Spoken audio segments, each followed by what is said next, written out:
including cars. Tax revenue had increased in New Zealand in 2019, partly because of a rise in revenue from corporation tax. It was, however, difficult to predict firms' future profits.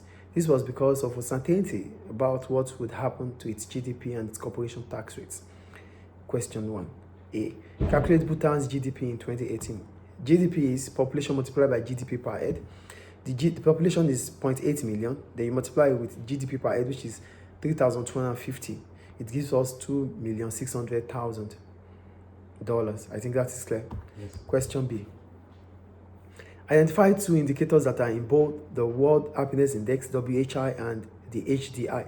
First, what is World Happiness Index? It measures life satisfaction, happiness, the feelings of happiness, and other happiness like psychological, your psychological well-being, your level of income, and what else again? Social support, your community, people you live around with. These are things that comes together about World Happiness Index. So, what are those indicators of World Happiness Index that we have present in the Human Development Index too? We have life expectancy and GDP per head. I think that is clear. Yeah. We go to question C. State why Bhutan's 2018 government budget is likely to have increased total demand in Bhutan.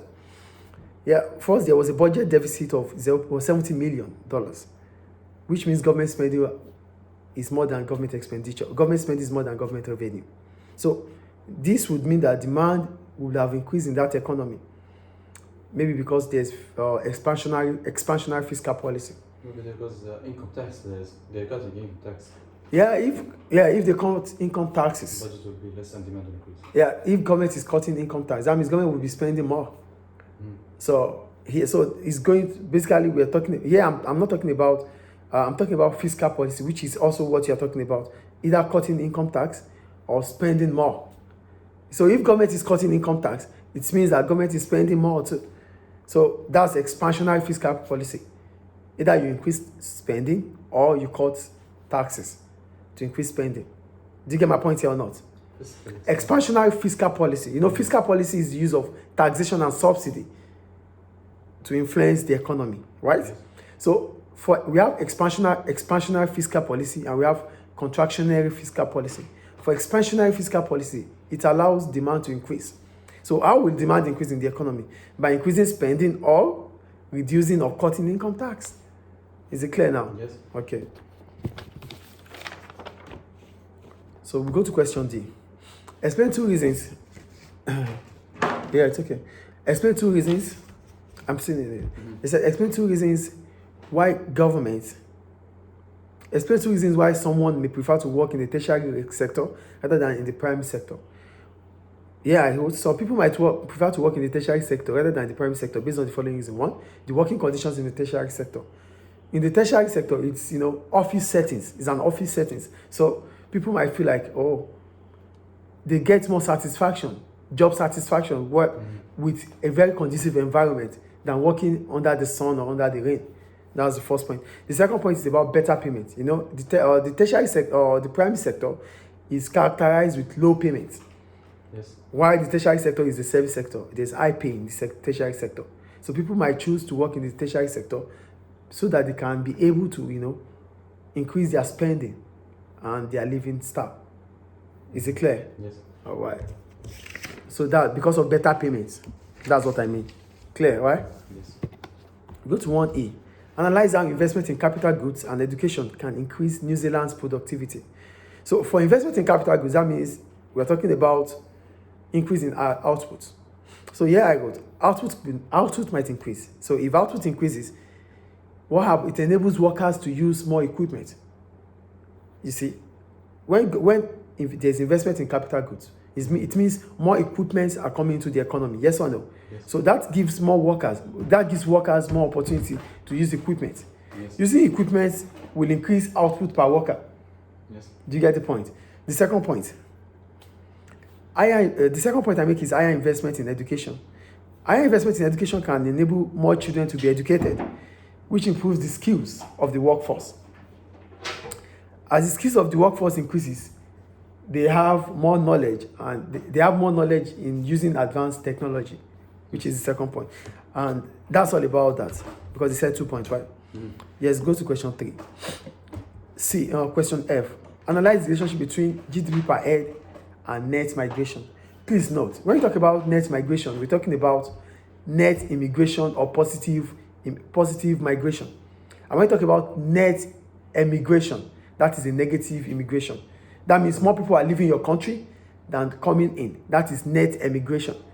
But net immigration means more people are coming in than going out. I think you get it. Yeah? Migration, right? Net migration, is the same as net immigration. With I. With I. That is positive. When more people leave your country, that is net emigration or negative. Is it clear? Yes. So I think you get the point I'm making here, okay?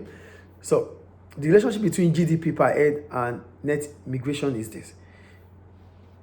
Countries with higher GDP per head have net immigration, while countries with lower GDP per head have net emigration. So that means there's a direct relationship between GDP per head and migration. That's the first point. Yes. The second point I made is about New Zealand has the highest GDP per head and the highest net immigration.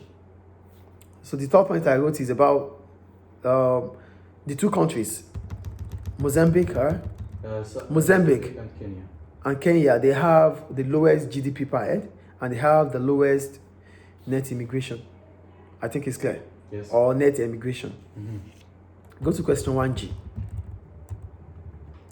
Discuss whether or not enterprise is likely to have increased in New Zealand after 2019.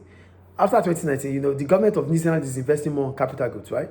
Yes. So here I wrote, enterprise is likely to have increased in New Zealand after 2019 due to the following reason. One, higher investment might have led to increase in the number of firms, and this would have given opportunity to become an entrepreneur. Higher investment in capital goods would increase the number of firms in New Zealand. That means we're going to have more entrepreneurs in New Zealand. Enterprise is entrepreneur, I think you know. Yes. So the second point I make is about higher government spending. Higher government spending on mental health would mean that workers will have more skills and they will be calm. That will increase their productivity because they wouldn't have anything to think about. They are happy, so they are motivated. And what results to that? That increases production for firms. Because workers' efficiency will improve because they are happy. Yes. And the last point I made there is about the cut in income tax. A cut in income tax will increase disposable income. And if disposable income increases, firms' revenue and profit would increase. That would be an incentive for new firms to want to set it. Entrepreneur will increase, enterprise will increase. Is it clear? Yes. So that's all about question F. Now we have question G. G, right? Yes, G. No, H. H. That's about G. Discuss whether or not a cut in income tax rate will increase living standard. So I said a cut in income tax rate will increase the living standard based on the following reason. One, it will increase disposable income. And as disposable income increases, purchasing power would increase. That's the first point. I think that is clear. Yes. The second point, an increase in the purchasing power of household may allow them to spend more on wants than needs. So they'll be able to spend more on wants now because their purchasing power has increased. That gives them a better living standard. When you don't only think about spending on basic needs, you start spending on luxury. It improves, your living standard has improved. That's the second point. Is it clear? Yes. And the third point I make is that an increase in spending will increase revenue or profit for firms. This in turn leads to increase in employment opportunity. If firms are making more profit, demand is increasing in the economy. They want to meet up with the demand in the economy. To do that, they have to employ more workers. Is it clear? Yes. Any questions about that? So that's all about question 1.